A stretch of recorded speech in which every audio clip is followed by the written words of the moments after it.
देखो, बजट निराशाजनक है। केवल उम्मीदों का बजट है कि उम्मीद जगाने का काम।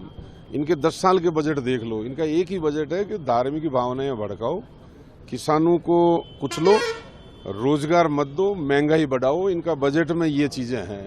कहीं किसान को एमएसपी पे बढ़ाने की वादे थे, कहीं कुछ नहीं किया इन्होंने। रोजगार देने के लिए बेरोजगार लड़कों का था, कहीं कोई प्रावधान नहीं किया।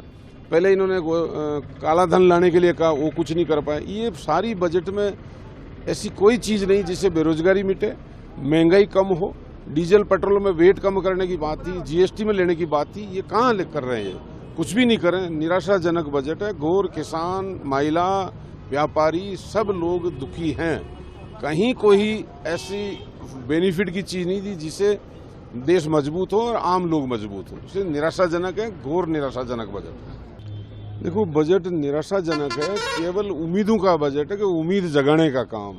इनके 10 साल के बजट देख लो। इनका एक ही बजट है कि धार्मिक भावनाएं भड़काओ, किसानों को कुचलो, रोजगार मत दो, महंगाई बढ़ाओ। इनका बजट में ये चीजें हैं। कहीं किसान को एमएसपी पे बढ़ाने की वादे थे, कहीं कुछ नहीं किया इन्होंने। रोजगार देने के लिए बेरोजगार लड़कों का था, कहीं कोई प्रावधान नहीं किया। पहले इन्होंने काला धन लाने के लिए कहा, वो कुछ नहीं कर पाए। ये सारी बजट में ऐसी कोई चीज नहीं जिससे बेरोजगारी मिटे, महंगाई कम हो। डीजल पेट्रोल में वेट कम करने की बात थी, जीएसटी में लेने की बात थी। ये कहाँ कर रहे हैं? कुछ भी नहीं कर रहे हैं। निराशाजनक बजट है। घोर किसान, महिला, व्यापारी सब लोग दुखी हैं। कहीं कोई ऐसी बेनिफिट की चीज नहीं थी जिससे देश मजबूत हो और आम लोग मजबूत हो। इसलिए निराशाजनक है, घोर निराशाजनक बजट है।